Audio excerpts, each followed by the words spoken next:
तो चलिए आपको रायसेन ये चलते जहां पे सीएम डॉक्टर मोहन यादव क्या कह रहे हैं सुनाते हैं। वो देखे गोपाल कृष्ण भगवान से सीखे।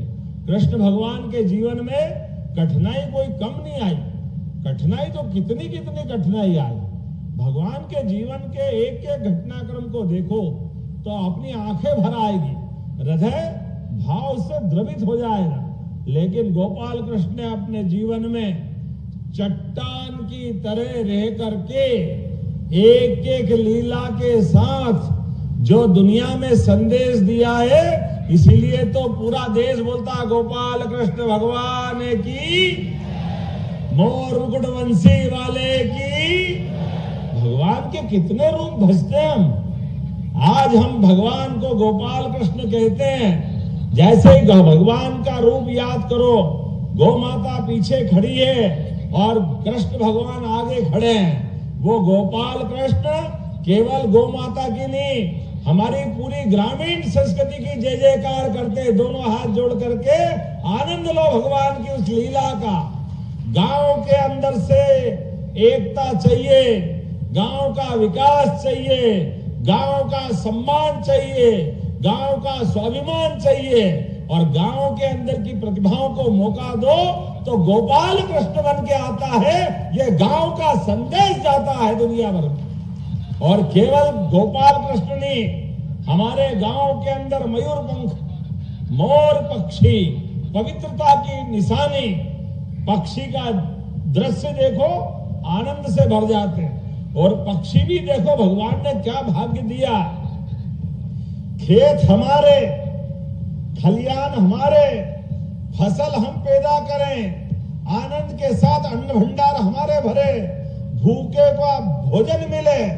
लेकिन मयूर पक्षी काले काले मेघ से आपको मिलने वाली अमृत रूपी वर्षा को देके क्या नाच कर आपकी खुशी में अपनी खुशी लाता है। क्या मयूर की भी जिंदगी है, उसको स्वयं को क्या चाहिए। जो जितनी सुंदरता भगवान दे सकता था वो सब कुछ मयूर को दे दी।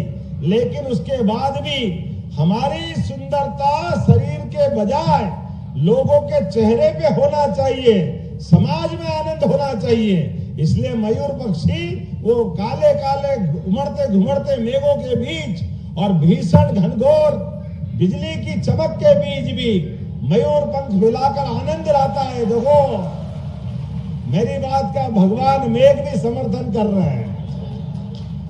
ये दौर हमारे लिए एहसास कराता है। इसलिए भगवान ने उस दौर में जब एक तरफ बड़े बड़े लोग सोने के मुकुट, चांदी के मुकुट, हीरे पन्ने पता नहीं क्या क्या लगाते थे, लेकिन गोपाल कृष्ण ने सदैव मोर मुकुट लगा करके संदेश दिया है। बोले मोर मुकुट वंशी वाले की। संगीत, नृत्य, उत्सव, इनसे हमारी संस्कृति पलती फलती फूलती आगे बढ़ती है। इसलिए भगवान कृष्ण ने राधा के साथ रास रचा करके, बाल गोपाल को साथ लेकर के संगठन में शक्ति है ये संदेश भी देने का काम किया। और दुनिया की सबसे बड़ी ताकतों से भी हम भले ही उम्र में कम हो, लेकिन बड़ी से बड़ी चुनौती का सामना कर सकते हैं। ये गोपाल कृष्ण ने कंस को घर में मार कर एहसास कराया। कंस को मार के भगवान ने लोकतंत्र की स्थापना करी। वो चाहते तो खुद सिंहासन पे बैठ सकते थे। दुनिया का इतिहास का पहला उदाहरण है। कंस को मारने के बाद भी गोपाल कृष्ण सत्ता सिंहासन से दूर रहे, पढ़ाई को महत्व दिया, उज्जैन शांतिपनी आश्रम आए। हमारे लिए शिक्षा का क्या महत्व है ये हमारे लिए सबक देके गए।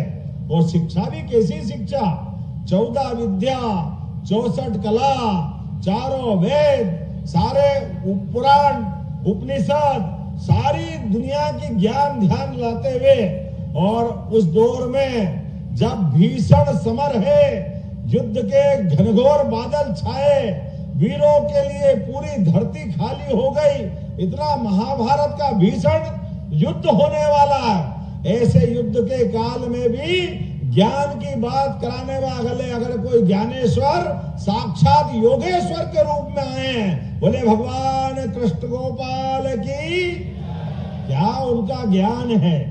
सारी संस्कृति का सारा ज्ञान उनके गीता के पवित्र 18 अध्याय में है। आधुनिक साइंस से लेकर के प्राचीन ज्ञान विज्ञान तक एक एक श्लोक में, एक एक अध्याय में वो सारी बातें जोड़ करके के गए। और इतना ही नहीं, उनके जीवन काल में दोस्ती, मित्रता, अपने स्कूली जीवन के साथ के लोगों के साथ मनुष्य को कैसी रखना चाहिए, ये कृष्ण सुदामा की दोस्ती से दुनिया ने सीखा है। आज भी वो उदाहरण है, जोरदार अभिनंदन करो। क्या कृष्ण भगवान ने सुदामा के साथ दोस्ती निभाई, ज्ञान में ज्ञानी और मित्रता को आधार पर दानी। और दानी भी कैसे, आप सबको सबक दे के गए। कभी कोई गरीब मित्र आपके आगे हाथ फैलाए तो आप उसको नकारना मत।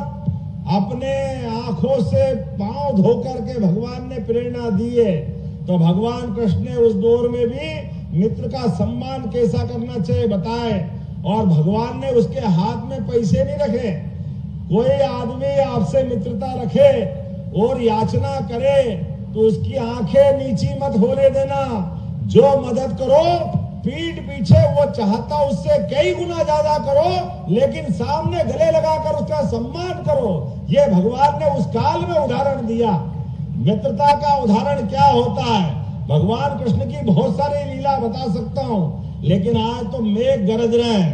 मुझे हवाई जहाज हेलीकॉप्टर से निकलना भी है और दिन भर आनंद मनाना है। तो मुझे लगता है कि आज तो कथा यही रोकते हैं, अगली बार फिर मिलेंगे।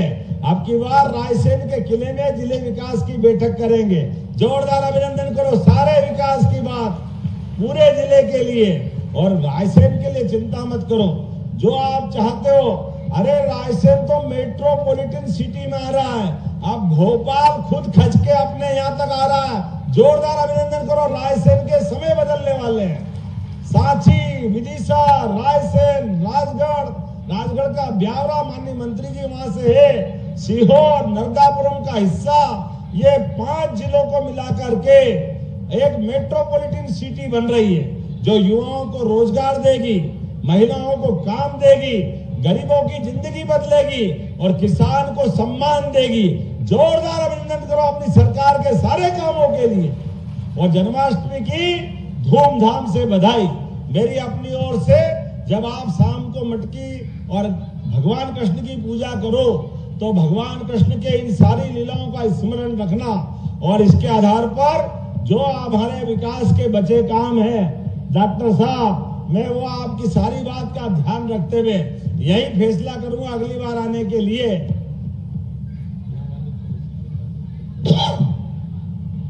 अब छोटी मोटे में कहा निपट रहे, बड़े बड़े देने वाला हूं भविष्य में। जोरदार ताली वाली बजाओ हमारे भाई के लिए। वैसे मैं गोपाल कृष्ण की कथा कर रहा हूं और प्रभु सामने आ जाए तो बचा क्या, बताओ, इससे अच्छा कोई भाग्य हो सकता है क्या? हमारे लिए सौभाग्य की बात है। रात को 12 बजे प्रकट होने वाले दिन में 12 बजे हमारे साथ खड़े, क्या आनंद है इस बात का।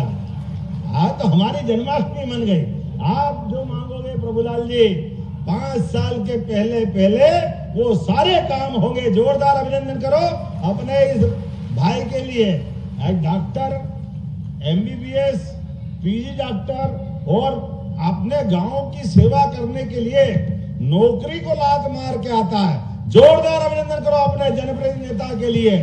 ऐसे विधायक चाहिए, पढ़े लिखे, समझदार, क्षेत्र की विकास के लिए लड़ने वाले, बार बार कहने वाले और अपनी बात को स्पष्टता से रखने वाले।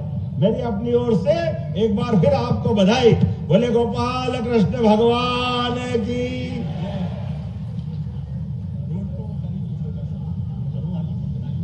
माननीय मुख्यमंत्री जी से मेरा निवेदन है कि डिजिटल माध्यम से निर्माण कार्यों का भूमि पूजन और शिलान्यास करें।